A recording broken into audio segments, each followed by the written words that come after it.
Incoming 7th grade Oakwood students and families, welcome, and we're excited to have you. My name is Matt Gagnon. I'm one of the assistant principals here at Oakwood Middle School, and I'm here to talk to you about our excellent STEM program. What does STEM stand for, you may ask? Well, it stands for science, technology, engineering, and mathematics.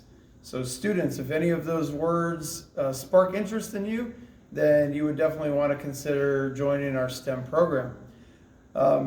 All of our core content here at Oakwood is taught consistently throughout the building. All students receive the same learning opportunities. However, in STEM, learning looks a little different. So really, students who are interested in any of those areas, it really is about a learner profile. So some things that you may want to consider when looking at whether your students should join STEM or not. The learner profile pieces, one would be to think critically. So we're looking for students who are open to thinking outside the box. The design process is a really big part of STEM, and integrating different technologies and mathematic applications. So it really is sometimes about grinding and being resilient and having some grit more than just a normal traditional style classroom.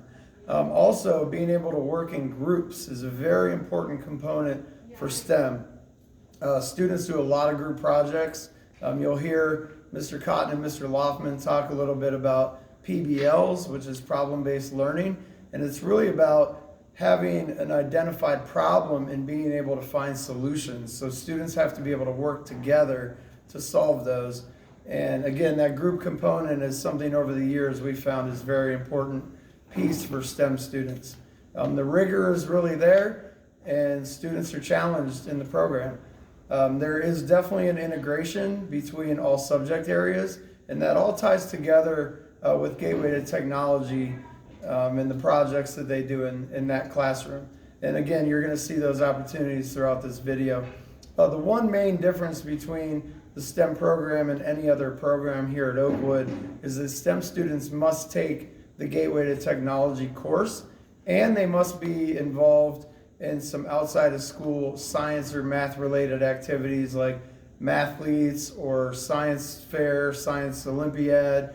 So we do require some extra learning endeavors. We also have like Goodyear Day towards the end of spring where kids can go up to Goodyear. There's an engineering day for girls at Stark State. So there's a lot of opportunity to explore different career pathways for STEM. Those are the big differences really, again, is that Gateway to Technology class and the learner profile and style of learning that happens in a STEM classroom. It's very much about being up and moving and learner engagement and being very much a hands-on learner. So we look forward to answering any questions you may have regarding the STEM program. We're always accessible to you here. Again, my name is Matt Gagnon, and you're going to hear from a couple teachers and students in the program, and we'd be glad to answer any questions, and welcome aboard here at Oakwood. Hello, my name is Paul Cotton. I'm the GTT teacher here at Oakwood Middle School.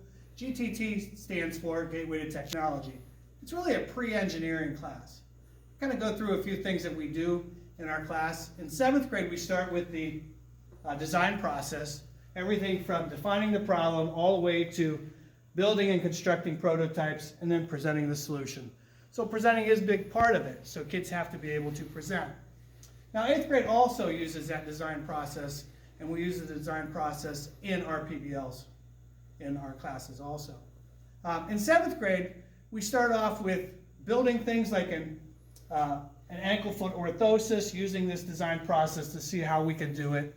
And then from there we get into measuring using digital calipers, dial calipers, and micrometers, with a culminating activity of a skimmer, and I think this year's skimmer record was 54 feet. From measuring we go to drawing with mechanical drawings, learning how an orthographic projection is, learning how to do multi-view drawings, and then dimensioning them. And then there's an activity with that where they get an eraser puzzle where they have to draw it and then create something new for someone who has cerebral palsy. And that's this project right here that the kids will be getting into pretty soon. And then at the end of the year, we get into Autodesk Inventor, which is a CAD program. They've learned how to do mechanical drawings. Now they get to use computer to do some computer-aided drawings. In 8th grade, we do more VEX robotics type stuff, where we learn gear ratios and then mechanisms. And this is a simple mechanism right here. This is a cam and follower. And then the kids built a crank and slider. And then at the end of the year, after they learn all the mechanisms, we put mechanisms together, we put motors on them, we program them using Robot C. And there's a lot of building involved in this class, a lot of pre-engineering with the design process and building, and some technology, the technology of Autodesk Inventor in 7th grade and Robot C in 8th grade.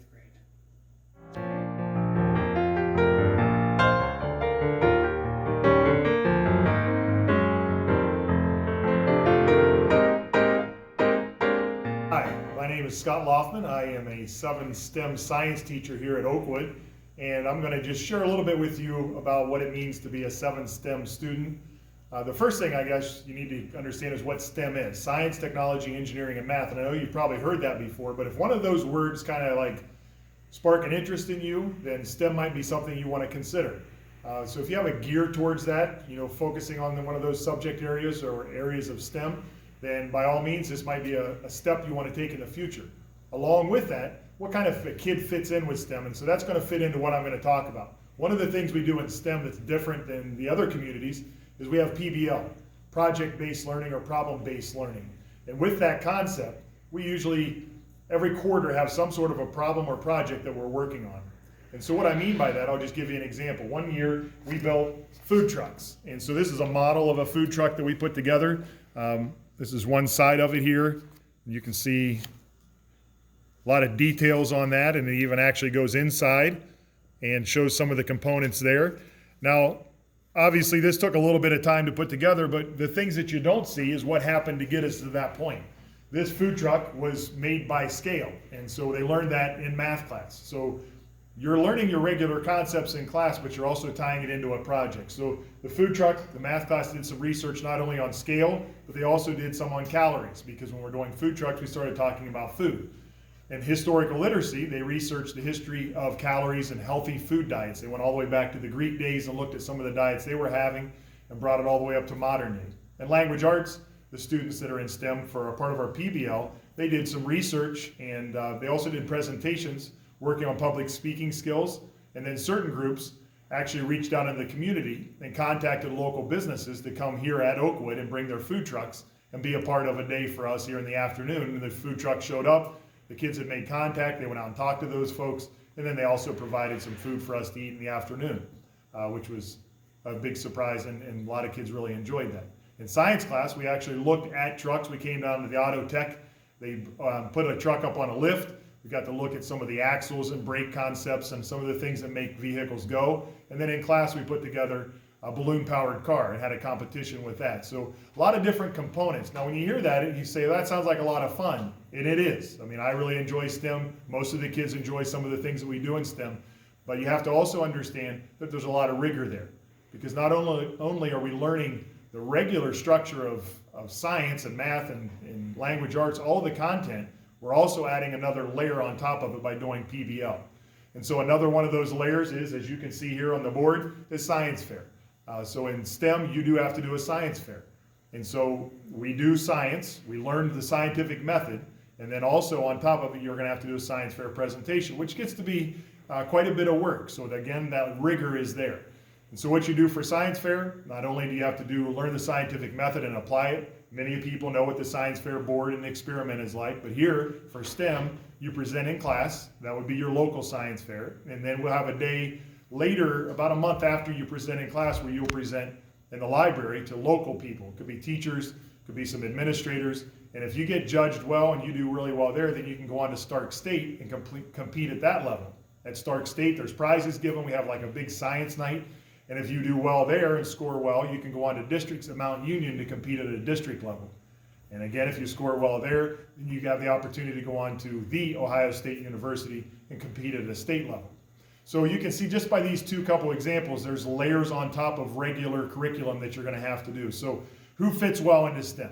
I'm going to be honest with you, one of the biggest things that you have to be able to do to have success in STEM is work well with other people.